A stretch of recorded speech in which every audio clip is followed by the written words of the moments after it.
ساری کائنات ہے قائم امام سے، یہ ساری کائنات ہے قائم امام سے، باقی خدا کا نام ہے مہدی کے نام سے، کہو یا مہدی، کہو یا مہدی، کہو یا مہدی، کہو یا مہدی۔ ایک پل کو سوچئے نا اگر ہو شہ زمان، بادل رہے نہ ابر نہ برسات کا نشان، پس جائے کائنات پہاڑوں کے درمیان، دھرتی کے سر پہ آن گرے پل میں آسمان، ان سارے حادثات زمانہ کے سامنے، ان سارے حادثات زمانہ کے سامنے، دیوار کھینچ رکھی ہے میرے امام نے، کہو یا مہدی، کہو یا مہدی، کہو یا مہدی، کہو یا مہدی۔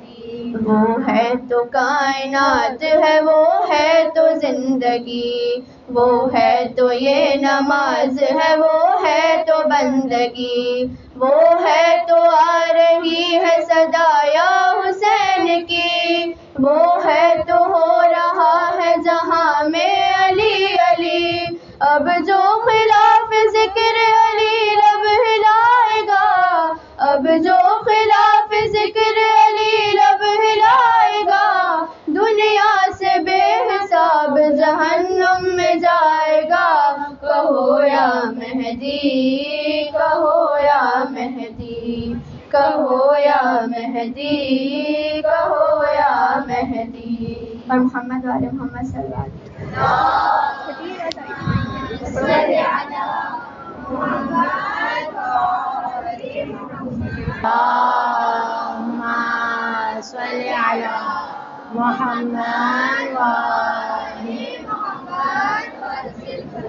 اعوذ باللہ من الشیطان الرجیم، بسم اللہ الرحمن الرحیم، الحمد للہ رب العالمین، باری الخلائق اجمعین، الصلاة والسلام علی اشرف الانبیاء والمرسلین وخاتم النبیین سیدنا و مولانا ابی القاسم محمد صلوات اللہم صلی علی محمد ثم الصلاة والسلام على آل بيته الطيبين الطاهرين الذين يريد الله ليذهب عنكم الرجس أهل البيت ويطهركم تطهيرا اللهم صل على محمد وآل محمد أما بعد فقد قال الله تبارك في القرآن المجيد والفرقان الحميد بسم الله الرحمن الرحيم قد جاءكم من الله نور وكتاب مبين صلوات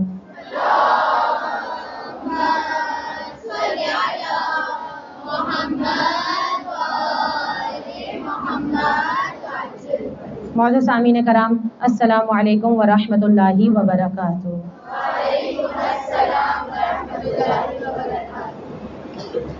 آج کے جشن کا عنوان آپ سب جانتے ہیں، ولادت امام حسن عسکری علیہ السلام۔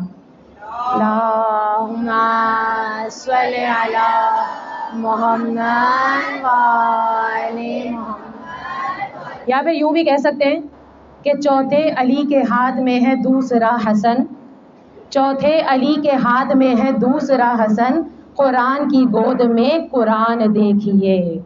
آپ سب کو امام حسن عسکری کی ولادت اور بالخصوص امام زمانہ کی بارگاہ میں ہم نذرانہ عقیدت پیش کرتے ہیں اور پروردگار عالم کا شکر ادا کرتے ہیں کہ جو جشن منانے کا حق پروردگار عالم نے ہمیں عطا کیا ہے، شاید یہ حق دوسروں کے پاس موجود نہیں ہے۔ اور اس کی وجہ کیا ہے؟ شاید ایک وجہ یہ ہو کہ دوسرے یتیم ہیں اور ہم وہ ہیں کہ جس کا امام آج بھی ان کے سروں پر قائم و دائم ہے، یا ایسے بھی کہہ سکتے ہیں کہ ان کے امام تھے، ہمارے امام ہیں۔ اسی لیے کہتے ہیں نا، یہ 14 ہے تو الہی کا نظام زندہ ہے۔ یہ 14 ہے تو الہی کا نظام زندہ ہے، انہی کے نام سے خالق کا نام زندہ ہے. اور منا کے جشن ہم بتاتے ہیں زمانے کو، منا کے جشن ہم بتاتے ہیں زمانے کو، ہم ہی وہ لوگ ہیں جن کا امام زندہ ہے. یا علی یا علی اللہم صلی علی محمد وآلہ. عزیزان من، ہم پروردگار عالم کا شکر ادا کرتے ہیں کہ خدا نے ہمیں امامت سے وابستہ رکھا ہے. اور جس آیت کو میں نے سرنامہ کلام بنایا، پروردگار کہتے ہیں قد جاءکم من اللہ نور و کتاب مبین. میں نے تمہاری ہدایت کے لیے 2 چیزوں کو بھیجا ہے، ایک نور بھیجا ہے، ایک کتاب کو بھیجا ہے.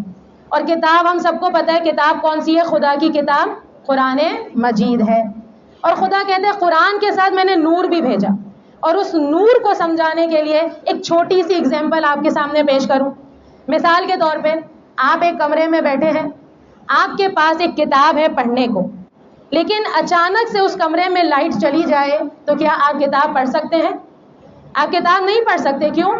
کیونکہ آنکھیں تو ہیں دیکھنے کے لیے، کتاب ہے پڑھنے کے لیے، لیکن جب ظاہری نور ہی نہ ہو، روشنی ہی نہیں ہوگی تو کتاب کیسے پڑھیں گے؟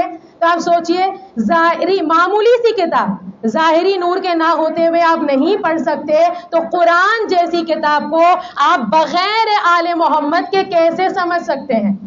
قرآن کو سمجھانے کے لیے اس کتاب کو خدا نے بھیجا، اور اس کتاب کو سمجھانے کے لیے نور کی شکل میں خدا نے محمد مصطفیٰ کو بھیجا. اور اسی رسول نے ارشاد فرمایا اولنا محمد، اوسطنا محمد، آخرنا محمد و کلنا محمد. ہم 14 کے 14 محمد ہیں. اگر قرآن سمجھ میں نہ آئے تو کسی ایرے غیرے کے در پہ نہ جانا، سیدھا در آل محمد پر چلے آنا. اور آج جس امام کا جشن منا رہے ہیں، اسی امام کی زندگی کا ایک بڑا مشہور واقعہ آپ سب نے سنا ہے، لیکن دوبارہ سے دہراؤں. اسحاق کندی کون تھا؟ صاحب علم تھا، لیکن کرتا کیا تھا؟ قرآن میں تضاد کرتا تھا. کہتا تھا کہ قرآن کی ایک آیت میں ایسا ہے، خدا نے دوسری آیت میں ایسا کہا ہے. اختلافات کو پیدا کرتا تھا، آیت کو ٹکراتا تھا آپس میں. کہتے ہیں ایک بار اس کا ایک شاگرد تھا، وہ پہنچا امام حسن عسکری کے پاس. مولا نے اسے کہا کہ بھائی تو اپنے استاد کو سمجھاتا کیوں نہیں ہے؟ وہ قرآن میں ایسے تضاد پیدا کرتا ہے، اختلافات کو پیدا کرتا ہے، تو سمجھا اپنے استاد کو. کہنے لگا مولا وہ میرا استاد، میں کیسے استاد کو سمجھاؤں؟ مولا نے کہا اچھا تو سمجھا تو نہیں سکتا لیکن سوال تو کر سکتا ہے. کہا مولا سوال کر سکتا ہوں، کیا پوچھنا ہے؟ مولا نے کہا اپنے استاد سے پوچھنا کہ یہ جو قرآن میں تضاد کرتا ہے، قرآن کے معنی بتاتا ہے، یہ اپنی طرف سے بتاتا ہے یا خدا آ کر اسے بتاتا ہے؟ کوئی فرشتے نازل ہوتے ہیں جو آ کے اس کو یہ معنی بتاتے ہیں؟ یہ سوال پوچھ لیں. چلا گیا. ایک دن بیٹھا تھا اپنے استاد کے سامنے، کا استاد ایک سوال پوچھوں کا پوچھ. کہ یہ جو آپ قرآن کے معنی بتاتے ہیں نا، اپنے پاس سے بتاتے ہیں یا کوئی مخلوق آتی ہے آپ کو بتانے کے لیے؟ کہتے ہیں جیسے ہی سوال سنا اپنے قلم کو دانتوں میں دبا لیا، چہرے پہ پسینہ آ گیا. ایک بار پوچھا یہ بتا یہ سوال تجھے بتایا کس نے؟ کہنے لگا استاد بس وہ میرے ذہن کی ایجاد ہے. کہا نہیں، میں تیرا استاد ٹیچر، مجھے یہ سوال ذہن میں نہیں آیا تو تیرے ذہن میں کیسے آ سکتا ہے؟ بتا کس نے بتایا؟ ایک بار کہنے لگا استاد یہ سوال مجھے شیعوں کے امام عسکری نے بتایا ہے. ایک بار کہنے لگا واقعاً وہی ایسا سوال بتا سکتے ہیں کیونکہ وارث قرآن تو اصل میں وہی ہے. کہتے ہیں ایک بار اس نے اپنی کتاب کو جلا دیا، سارے صفحات پھاڑے اور اسے جلا دیا. یعنی گویا امام کیا بتانا چاہ رہے تھے کہ تو حافظ قرآن تو ہو سکتا ہے لیکن ہم محافظ قرآن ہے. تو غاصب ہے، ہم وارث قرآن ہے. در علم ہم میں سے ہے، شہر علم ہم میں سے ہے. ہم ہی تو ہیں جو کہتے ہیں کہ جو پوچھنا ہے پوچھو، قبل اس کے کہ ہم تمہارے درمیان نہ رہے، ہم زمین سے زیادہ آسمان کے راستوں کو جانتے ہیں. تو خدا کا شکر ہے کہ اس نے ہمیں قرآن، وارث قرآن دونوں سے وابستہ فرمایا. اور جس 11ویں وارث قرآن کا جشن ہم منا رہے ہیں، جانتے ہیں مولا کی ٹوٹل زندگی کتنی تھی؟ ابھی شہادت گزری ہے نا 8 ربیع الاول. کتنی تھی مولا کی ٹوٹل عمر؟ 28 ایئرز. اور اس 28 سال میں 3 سال یا 6 سال کہتے ہیں مولا نے مدینے میں گزارے، اور باقی پوری زندگی یا تو سامرہ میں یا پھر سامرہ کے قید خانے میں گزری ہے. اور کہتے ہیں کہ قید خانے میں تو تھے مولا، لیکن اس کٹھن قید خانے، بہت کٹھن دور مولا کا گزرا، لیکن اس قید خانے کے اندر بھی مولا نے اپنے کردار سے ایسے تبلیغ کی ہے. کہتے بادشاہ کسی ظالم کو بھیجتا تھا کہ جاؤ قید خانے میں مولا پہ ظلم کرو، جاتا تو وہ ظلم کرنے، اذیت پہنچانے تھا، لیکن جب بادشاہ آ کے دیکھتا تھا تو کیا دیکھتا تھا کہ جو ظلم کرنے آیا ہے وہ بھی امام کے ساتھ سجدے میں نظر آتا تھا. یہ امام کا کردار.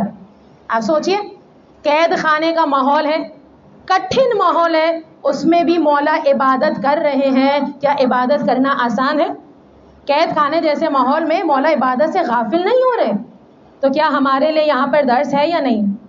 ہمیں کتنا آرام دہ ماحول فراہم کیا جاتا ہے، آرام سے ہم نماز پڑھ سکتے ہیں، خدا کا ذکر کر سکتے ہیں، قرآن پڑھ سکتے ہیں. اس کے بعد بھی اگر ہم عبادت سے غافل ہو جائیں، واجبات سے جی چرائیں، محرمات سے نہ بچیں، ایک بار سے غور کریں کہ ہم اس مولا کے ماننے والے ہیں جو قید خانے میں بھی نماز سے غافل نہیں ہوتے. ایسے مولا نے اپنے اخلاق سے لوگوں کی تربیت کی. بڑا مشہور واقعہ ہے مولا کا، ایک سرکش گھوڑے والا، سب نے سنا ہے، یاد ہے واقعہ؟ ایک سرکش گھوڑا تھا جو اپنے اوپر کسی کو سوار ہونے نہیں دیتا تھا. جو بھی اس کے قریب جاتا تھا نا، مالک بھی قریب چلا جائے تو وہ گھوڑا مالک کو بھی لات مار کے گرا دیتا تھا. اتنا سرکش گھوڑا تھا. ایک بار بادشاہ نے کیا کیا، وہ تو ہر وقت چاہتا تھا کسی طرح مولا کی توہین ہو جائے. ایک بار مولا کو بلایا، بلانے کے بعد کہنے لگا مولا یہ جو گھوڑا ہے نا میں آپ کو تحفے میں دینا چاہتا ہوں، ہدیہ کرنا چاہتا ہوں، لیکن اس سے پہلے آپ اس گھوڑے کی لگام کو اس کی پشت پہ رکھ دیں. جیسے ہی مولا گھوڑے کے قریب آنے لگے، بڑا خوش ہو رہا تھا کہ گھوڑا تو بڑا سرکش ہے، جیسے ہی مولا آئیں گے یہ لات مارے گا اور نعوذ باللہ مولا تو نیچے گر جائیں گے. جیسے ہی مولا قریب آئے، ایک بار گھوڑے نے اپنے سر کو جھکا لیا، مولا نے لگام کو اٹھا کر گھوڑے کی پشت پہ رکھ دیا. سارا مجمع حیران ہوا، لیکن میں کہوں کہ حیران ہونے کی بات ہی کیا ہے، ارے یہ تو وجود ہی ایسا ہے جو اتنا بابرکت ہے، جس کے قدموں کی معراج یہ ہے کہ اگر ان کے قدم مدینے میں پڑ جائے تو مدینہ بھی منور ہو جایا کرتا ہے. یا علی یا علی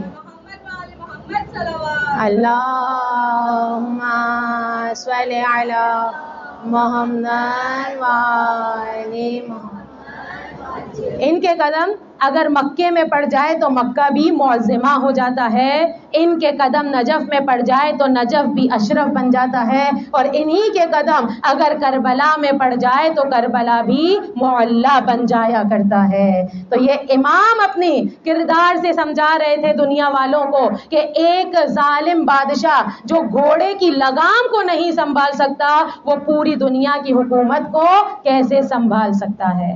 وقت میں گنجائش نہیں ہے، لیکن جلدی سے مولا کی ایک حدیث، بڑی مشہور حدیث، اور بات کو ختم کروں.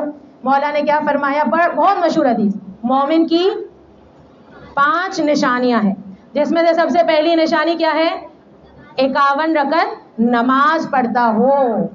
آپ سوچئے اکثر پوچھا جاتا ہے، ایک بڑا سا مشہور سی بات ہے کہ کسی سے پوچھا کہ بھائی جنت میں جاؤ گے، تو کہا ہاں بالکل جاؤں گا. کہا کیوں؟ کہا جہاں علی وہاں ہم. کہا اچھا نماز پڑھتے ہو؟ کہا وہ تو مولا نے پڑھ لی، کہاں علی کہاں ہم. تو عزیزان من، صرف مولا کو ماننا نہیں ہے، مولا کی سیرت پر عمل بھی کرنا ہے. مومن وہ ہے جو 51 رکعت نماز، 17 تو واجب ہے، باقی 34 نفل ہے. پھر دوسری نشانی مولا نے کیا کہا، روز 40 زیارت 40 پڑھتا ہے. قیامت تک کے لیے معاملہ حل کر دیا مولا نے. یہ جو چلتا ہے نا کہ یہ حسینی، یہ نمازی، یہ حسینی، یہ عزاداری، مولا نے بتا دیا کہ نماز بھی ضروری ہے، حسین بھی ضروری ہے. نماز بر وقت ہے، عزاداری ہر وقت ہے. حسین کو بھی رکھنا ہے سینے میں، نماز کو بھی، عبادتوں کو بھی انجام دینا ہے. پھر مولا نے کہا سیدھے ہاتھ میں انگوٹھی پہنتا ہوگا، پھر کہا کہ مٹی پر سجدہ کرتا ہوگا، اور پھر کہا بلند آواز سے بسم اللہ پڑھتا ہوگا. ہر چیز میں ولایت چھپی ہے. سیدھے ہاتھ میں انگوٹھی پہننا، اس میں بھی ولایت. مٹی پر سجدہ کرنا، تراب پر سجدہ کرنا ہو اور دل میں ابو تراب کی محبت ہی نہ ہو تو اس سجدے کا کوئی فائدہ ہی نہیں ہے. تو بس عزیزان من، مولا کی زندگی سے جو درس ملتا ہے وہ کیا؟ تمام واجبات کو انجام دیں، محرمات سے خود کو بچائیں، دل میں خوف خدا رکھنا ہے، ولایت اور برات پر عقیدہ برقرار رکھنا ہے۔ بس آخر میں پروردگار عالم سے دعا کرتے ہیں کہ پروردگارہ تو ہم سب کو سیرت امام حسن عسکری پر چلنے کی توفیق عطا فرما۔ پروردگارہ جو جو پریشان حال مومنین ہیں ان کی پریشانیوں کو تو دور فرما دے، ہم سب کو علوم آل محمد سیکھنے اور اس پر عمل کرنے کی توفیق عطا فرما، ہمارے زمانے کے امام کے ظہور میں تعجیل فرما، ہم سب کو امام کے ناصرات میں شامل فرما۔ خوشنودی مولا امام زمان، بلند ترین صلوات۔ محمد